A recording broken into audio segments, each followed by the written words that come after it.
Today we're making pressure cooker risotto.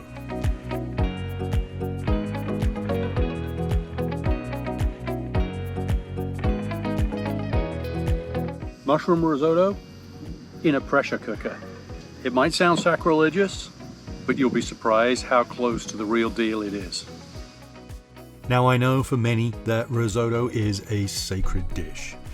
It takes time and care to add the warm stock in just the right amounts as you stir the rice. And I'm not saying that this recipe replaces an hour at the stove, but I can say it will save you time and propane and gives you a great result.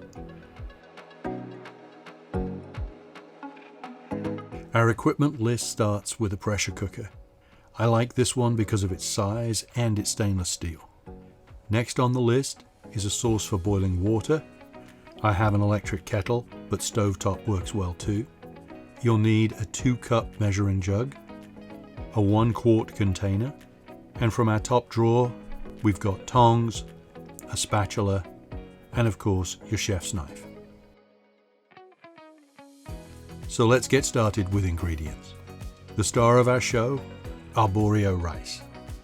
You're going to need some dried porcini mushrooms, a good quality chicken broth, or you can use vegetable broth if you want to keep this vegetarian, a large leek, some fresh mushrooms, and some Parmesan cheese.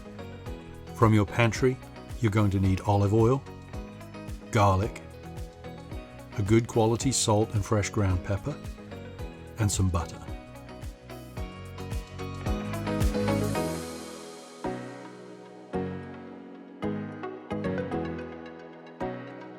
Prep for this recipe is in 2 parts. The mushrooms need to be soaked, so go ahead and put your dried mushrooms in the measuring cup, fill it with boiling water to the 2-cup mark, and cover the jug. Leave all of that to soak for 10 minutes or so while you prep your other veg. Top and tail your leek, and then split it lengthways. This is a good time to check it for sand and wash the leek. Now thinly slice into half moons. Next up is to peel and finely dice your garlic. And last but not least is to rough chop your fresh mushrooms. If your dried mushrooms are still soaking, this is a great opportunity to grate your Parmesan cheese. So let's get back to your soaking mushrooms. Pull them out of the hot water. I use my tongs because I don't want any of the grit or dirt that might have settled to the bottom. Make sure that you save the liquid. Pour off the mushroom stock you just made into the quart container, but make sure to leave a little bit in the bottom of your measuring jug so that you don't pour off any dirt. You're going to rough chop the mushrooms. Now top off your container with chicken stock so that you have a total of 1 quart of stock.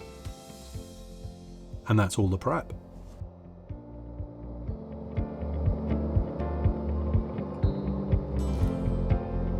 Put your pressure cooker over medium-high heat and put a couple of turns of olive oil in the pan. When the oil is hot, add in your leeks and give them a good stir to coat and cook for a couple of minutes. Next, add your garlic, followed by some salt and pepper. Give it all a good stir and make sure nothing is browning. We want to sweat the leeks. Now add your rice. If you want to add some Italian seasoning or oregano, now's the time to do that. Go ahead and put your dried mushrooms in your pressure cooker, pour in your quart of stock, and give the whole thing one last stir. Put the lid on your pressure cooker, add the weight, turn up the heat, and let the whole thing get up to pressure. As soon as the weight starts to wobble and you're at pressure, turn the heat down to low and start your timer for 15 minutes. Now would be a good time to open a bottle of wine. At 15 minutes, we're going to quick release the pressure, so run the pressure cooker under water until the lock releases. This quick cooling actually causes everything inside the pressure cooker to agitate, and so it's important to do. You can crack the lid, but leave the pot covered. Go ahead and saute your mushrooms in a pan, and there you have it. Pressure cooker mushroom risotto. You can serve the risotto on its own with the sautéed mushrooms as a topping. We like this with steamed broccoli that's fresh and bright with a squeeze of lemon. This recipe is plenty for 4 people, so if you're only serving 2, then refrigerate the leftovers. You can fry it up as risotto cakes to make a great breakfast, or have it as a side to another dish later on. I hope you had fun making this recipe and that you enjoy it on the road. Be safe and enjoy the road less traveled.